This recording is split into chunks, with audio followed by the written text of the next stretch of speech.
आज सकाळी उठलो, रेडी झालो, मग निघालो फर्स्ट सेशनसाठी. फर्स्ट सेशन होतं आपलं कल्याण ईस्टला. लोकेशनला पोचलो, सेशन कंप्लीट केलं, मग निघालो घराकडे. घरी येऊन रेडी झालो. खूप दिवसांनी आज आपला जुना प्रिंटवाला शर्ट घातला. मग आलो क्लिनिककडे. क्लिनिकला येऊन फर्स्ट सेशन केला, आजच्या दिवसातला थर्ड सेशन केला, फोर्थ सेशन केलं. मग दुपारी घरी जेवायला आलो, परत रेडी झालो, मग क्लिनिकला येऊन पुढचं सेशन केलं, परत आजचं शेवटचं सेशन केलं, झाडासोबत सोडा पिला, घरी येऊन रेडी झालो, झाडाला माझा दिला. तितक्यात तिकडून विशाल पण आला.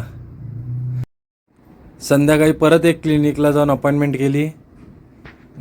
घराकडे निघालो आणि आजचा दिवस संपवला.